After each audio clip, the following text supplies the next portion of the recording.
आपने जो ये टॉपिक लिया है, इस टॉपिक पे मैं पहले भी कई बार बता चुका हूँ, अभी फिर मैं बताना चाहूँगा कि तंत्र विद्या जो होती है ये एक नेगेटिव प्रभाव है। नेगेटिव प्रभाव कैसे है? अगर मान लो किसी व्यक्ति की बीमारी का पता नहीं चल रहा है, वो मेडिसिन्स खा रहा है परंतु उसकी बीमारी का पता ही नहीं चल रहा है, रिपोर्ट्स नॉर्मल आ रही हैं, उसको डॉक्टर भी नहीं पकड़ पा रहे हैं कि उसकी क्या बीमारी है, डॉक्टर यही कह रहा है कि सारी रिपोर्ट्स नॉर्मल आ रही है, उसके बाद भी हमें पता नहीं चल पा रहा है कि इनको प्रॉब्लम क्या है। तो ऐसी कंडीशन में आप 90% एक अनुमान लगा सकते हैं कि उनके ऊपर कोई नेगेटिव एनर्जी है। अब मैं ये नहीं कहूँगा कि तंत्र किसी ने किया है, या ऐसा भी कह सकते हैं नॉर्मली जनरली क्या होता है, जब हम किसी बाबा के पास जाते हैं तो वो कहते हैं कि इनके ऊपर तंत्र विद्या किया हुआ है, इनके ऊपर ब्लैक मैजिक किया हुआ है। तो ऐसा नहीं होता है। कभी कभी व्यक्ति का जब ऑरा कमज़ोर होता है तो उसके अंदर भी नेगेटिव एनर्जी हिट मार देती है। अब ये कैसे मारती है थोड़ा सा मैं आपको बताऊंगा, और तंत्र अगर किसी ने किया है तो हम कैसे पता करें वो भी बताऊंगा। होता क्या है, जिस व्यक्ति का ऑरा बहुत कमज़ोर होता है, बहुत सेंसिटिव होता है, या तो वो राह चलते किसी डेड बॉडी को देख ले तो उसका ऑरा सेंसिटिव होता है, तो वो नेगेटिव एनर्जी उसके ऊपर हिट मार देती है। दूसरा, या वह व्यक्ति किसी शमशान या मुक्ति धाम वाले रास्ते से चला जाए तो उसकी एनर्जी जो है वो हिट मार देती है। या फिर वो किसी वीरान जगह पर अकेला चला जाए, या फिर किसी सुनसान जगह पर जो काफ़ी दिनों से बंद पड़ा है, या एक बंद रूम है, या जहाँ पर काफ़ी अंधकार ही अंधकार है, और वहाँ वो अचानक से गलती से चला जाए तो वहाँ पर क्या होता है, नेगेटिव एनर्जी बहुत ज़्यादा होती है। जिस जगह पर अंधकार होगा, दिन में भी अगर सूर्य का प्रकाश किसी जगह पर नहीं जा रहा है, कई ऐसे घर होते हैं जो पूरी तरीके से पैक होते हैं और वो सालों साल बंद रहते हैं, वहाँ पे सूर्य का प्रकाश नहीं जाता है, तो उस जगह पर नेगेटिव एनर्जी होती है, उसके आसपास भी नेगेटिव एनर्जीज होती है। तो उस कंडीशन पे उस व्यक्ति का आभा मंडल कमज़ोर होता है, उसका ऑरा कमज़ोर होता है, तो वो नेगेटिव एनर्जी उसके ऊपर हिट मार देती है और वह व्यक्ति परेशान हो जाता है। ये हुआ पहला, अननोइंगली, ये हमें नहीं पता। दूसरा क्या होता है, नोइंगली, जब किसी व्यक्ति के साथ आपका राग द्वेष घृणा, या ऐसा कह सकते हैं कि आप बहुत सक्सेस में जा रहे हैं, आप बहुत पैसा कमा रहे हैं, या फिर आपकी किसी के साथ कोई दुश्मनी हो गई, थोड़ी सी तू मैं हो गई, तो ऐसी कंडीशन पे भी लोग तंत्र का प्रयोग करते हैं। अब ये किया हुआ तंत्र और नॉर्मल तंत्र में फ़र्क बताता हूँ। किसी ने आपके ऊपर किया तो आपकी बीमारी का पता नहीं चलेगा, आपके पेट में दर्द रहेगा, हमेशा एक मीठा मीठा दर्द रहेगा। डॉक्टर आपको मेडिसिन्स देगा, पेट की मेडिसिन्स देगा, गैस की मेडिसिन्स देगा। जब तक मेडिसिन का असर है तब तक आपको अच्छा लग रहा है, जैसे ही मेडिसिन का असर ख़त्म हुआ वापस से वो दर्द आना चालू हो गया।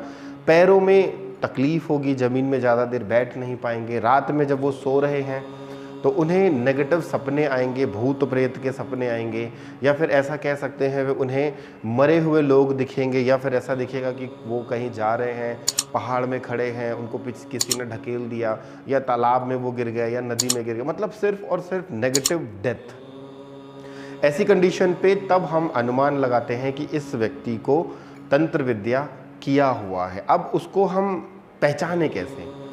देखो, मेरा एक सिद्धांत है कि पहले जांचो परखो और फिर उसके ऊपर आप विश्वास करो। तो चेक करने के लिए आप क्या करना, चेक करने के लिए आप ये करना, आप एक गिलास पानी, जिस भी व्यक्ति के ऊपर आपको लगता है कि इसके ऊपर कोई नेगेटिव एनर्जी है, तो वो जब व्यक्ति रात में सो रहा हो तो एक गिलास पानी उसके सिरहाने पे रख दीजिए और वहाँ पर एक छोटी सी प्रार्थना करिए, ओम काल भैरवाय नमः। 11 बार मंत्र का जाप करिए और भैरव जी से प्रार्थना करिए कि हे भैरव जी, मुझे नहीं मालूम कि इसके ऊपर क्या क्रियाएं की गई है, आपसे मैं प्रार्थना करता हूं कि अगर इस व्यक्ति के अंदर में किसी ने तंत्र विद्या की है या नेगेटिव एनर्जी है तो आप मुझे इस पानी के माध्यम से बता दीजिए। और वो पानी उसके सिरहाने पर रख दीजिए। उसके बाद सुबह जब वह व्यक्ति उठे, या वो खुद कर ले या किसी से करवा ले, और किसी गमले में डाल दे। कंटिन्यू अगर ये 5 दिन करते हैं ऐसा, तो आप देखोगे अगर गमले में आपने डाला, अगर वो पौधा मुरझा गया या वो पौधा मर गया या उस पौधे में जान नहीं है, उस पौधे की चमक खत्म हो गई है, तो कहीं ना कहीं ये एक नेगेटिव चीज़ें दिखा रहा है। अगर वो पौधे को कुछ नहीं हो रहा है तो बेवजह दिमाग कहीं मत लगाओ। दूसरी चीज़ ये है कि आप एक साफ़ सुथरा लेमन लें, साफ़ सुथरा नींबू लें जिसमें कोई दाग ना हो और वो फ्रेश हो, वो देखने में भी फ्रेश हो। आप उसका मोबाइल से फ़ोटो खींच लें। उसके बाद आप क्या करें, ओम काल भैरवाय नमः इस मंत्र का 11 बार जाप करें। अगेन वही प्रार्थना करें कि हे भैरव जी, मुझे नहीं पता कि इस व्यक्ति के ऊपर किसी ने तंत्र किया है, नेगेटिव एनर्जी है, आप इस नींबू के माध्यम से मुझे अवगत कराइए और उस व्यक्ति के सिरहाने पर रख दीजिए। रात भर वो नींबू रहेगा। उसके बाद जब आप सुबह देखेंगे तो उस नींबू में आपको कहीं ना कहीं कोई ना कोई दाग दिखेगा या वो नींबू एकदम मुरझाया हुआ है, ऐसा लगेगा कि ये नींबू 4 दिन 5 दिन पुराना है, 2-3 दिन पुराना है। आप उसकी फ़ोटो खींच के आपने रखा है वो देख लेना और इसकी फ़ोटो खींच करके आप कंपेयर कर लेना, आपको ज़मीन और आसमान का फ़र्क दिखेगा। कई लोग कहेंगे कि सर टेम्परेचर अगर 19-20 होगा तो लेमन, ऐसा नहीं होता। आप नॉर्मल भी आप दूसरे रूम में रख देना एक लेमन और सिराने के पास एक लेमन रख देना, दोनों को सामने ला के रखना, दोनों का कलर, दोनों के आपको उसकी एनर्जी समझ में आ जाएंगी। तो इस तरीके से हम चेक कर सकते हैं कि किसी के ऊपर तंत्र विद्या की गई है या नहीं की गई है। अब मान लो आपको लगता है कि हमें तो कंफर्म है कि इसके ऊपर तंत्र विद्या की गई है, तो उसको काटा कैसे जाए। ये भी बात आती है कि सर ये चीज़ें तो मुझे कंफर्म है, दिख रहा है, सिम्टम्स मैच कर रहे हैं, बट हम इसे काटे कैसे। तो काटने के लिए आपको मैं एक उपाय दे रहा हूँ, बहुत सिंपल, सरल और आसान उपाय है।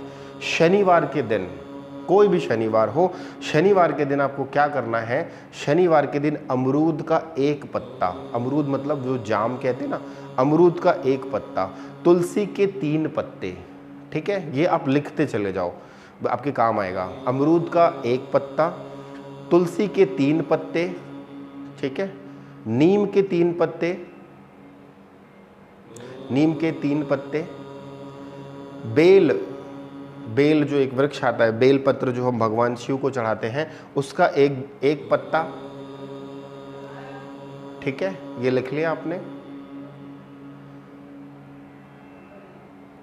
ठीक है। अब उसको करना क्या है, आपका इसको एक मिश्रण बनाना है। ओम काल भैरवाय नमः इस मंत्र का आपने इन सारी चीज़ों को आप सामने रख लो। रखने के बाद उसको अपने हाथ पे रखो या पूजा के स्थान पे रखो। ओम काल भैरवाय नमः स्वाहा 51 बार इस मंत्र का जाप करिए और उसे जितने भी पत्ते आपने लिए हैं उन सारे पत्तों को आप मिक्सर ग्राइंडर में पीस लीजिए, उसका एक पेस्ट बना लीजिए, ठीक है। पेस्ट बनाने के बाद उसको आप एक नॉर्मल पानी का ग्लास लीजिए, उसमें थोड़ा मिश्री डालिए और उस पेस्ट को मिक्सअप करके उस व्यक्ति को आप पिला दीजिए। आप देखोगे कि विदिन 1 आवर के अंदर में उसका पेट खराब हो जाएगा या विदिन 1 आवर के अंदर में उसको वोमिटिंग चालू हो जाएगी। उसके पेट से रिलेटेड अगर पेट में अगर कोई नेगेटिव एनर्जी है तो वो रिलीज़ होने लगेगी, ठीक है। आप ऐसा प्रयोग अगर 3 दिन तक करते हैं तो उसके अंदर जो शरीर के अंदर में जो आभा मंडल के अंदर में एक नेगेटिव एनर्जी है, अब नेगेटिव एनर्जी इस शरीर में नहीं रहती है। मैंने आपको पहले भी बताया था, नेगेटिव एनर्जी हमारे कौन से शरीर में रहती है, प्राण शरीर में। क्योंकि एनर्जी क्या है, एनर्जी E = mc², एनर्जी है। तो एनर्जी इस फिजिकल बॉडी पे कोई एनर्जी नहीं होती है। हमारा जो एक शरीर है, प्राण शरीर, उसमें वो एनर्जी जाकर के सेट हो जाती है।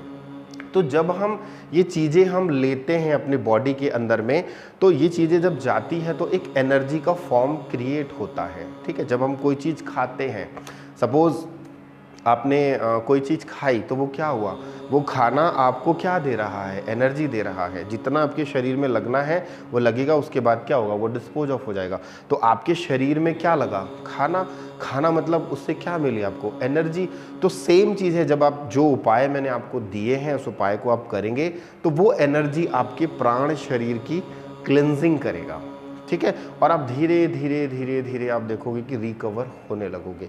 यहाँ पर एक चीज़ और आती है, अगर आप थोड़ा पैसा खर्च कर सकते हैं, थोड़ा पैसा अगर आपको लगता है कि हाँ मैं इन पैसों को खर्च कर सकता हूँ, थोड़ा पैसा आप खर्च कर सकते हैं, तो हमारे यहाँ हवन सामग्री है। वो हवन सामग्री को आप नॉर्मल एक छोटा सा बर्तन लीजिए, छोटा सा पॉट लीजिए, उसमें आग जलाइए और ओम कामाख्या देवाय नमः या ओम नमो कामाख्या देवी नमः या ओम नमो कामाख्या देवी नमः या ओम काल भैरवाय नमः, इस मंत्र का जाप करते हुए 21 बार आप स्वाहा स्वाहा करते जाइए और अपने घर में पूरा इसका हवन दिखाइए। आप देखोगे कि आपके घर में जो भी नेगेटिव एनर्जी है वो धीरे धीरे धीरे धीरे रिमूव होने लगेगी। ये बहुत ज़बरदस्त उपाय है। अब हवन सामग्री क्या क्या रहती है वो मैं आपको लिखवा देता हूँ। हवन की सामग्री जो मार्केट में इजीली अवेलेबल हो जाती है, आपको लेना है 100 ग्राम काली हल्दी, 100 ग्राम सफ़ेद हल्दी, अष्टधातु की भस्म, कमायनी सिंदूर, ठीक है, चीर की जड़, मैं लिखवा दे रहा हूँ, आप लोग लिखते जाइए, ठीक है। चीर की जड़, धतूरे की जड़,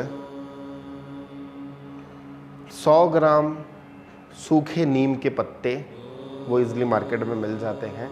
शमी वृक्ष का पत्ता हो या जड़ मिल जाए तो और अच्छा, सूखा हुआ। यहां तक लिख लिया आपने। चिर श्रृंगार की जड़, लुभान की सारी सामग्री, और भी 2 चीजें हैं, स्वर्ण भस्म और रत्न भस्म। ये सारी सामग्री को आप मिक्स कर लीजिए और उसका हवन कीजिए। आप देखो आपके घर से नेगेटिव एनर्जी धीरे धीरे खत्म होने लगेगी। हाँ, अगर आपको ये सामान नहीं मिल पा रहा है, मार्केट में अवेलेबल नहीं हो रहा है, तो आप हमारे यहाँ से इसे ले सकते हैं। 100 ग्राम का भी पैकेट आएगा, 200 ग्राम का भी आएगा, ½ kg का भी आएगा, 1 kg का भी आएगा, वो डिपेंड आपके ऊपर करता है। बट मैं कहता हूँ कि ½ kg मिनिमम है। वो जब आप 21 दिन तक करेंगे तो आप 50-50 ग्राम भी अगर यूज़ करते हैं तो वो आपका ऑलमोस्ट 10 दिन तक चलता है। अगर आप 1 kg लेते हैं तो वो 21 दिन तक आपका कंफर्टेबल रहता है। इसकी कॉस्टिंग जो अराउंड अगर आप मार्केट से ख़रीदेंगे तो शायद ये सारी सामग्री मिला करके मुझे अप्रॉक्स बता सकता हूँ, एग्जैक्ट तो नहीं बता सकता, 9 या 10 हज़ार रुपये के आसपास इसका बैठता है। अगर आप हमारे यहाँ से परचेस करते हैं या आप हमारे मेंबर्स हैं तो हम आपको 1500 रुपीज़ में ये सारा कुछ आपको प्रोवाइड करके देंगे, ठीक है।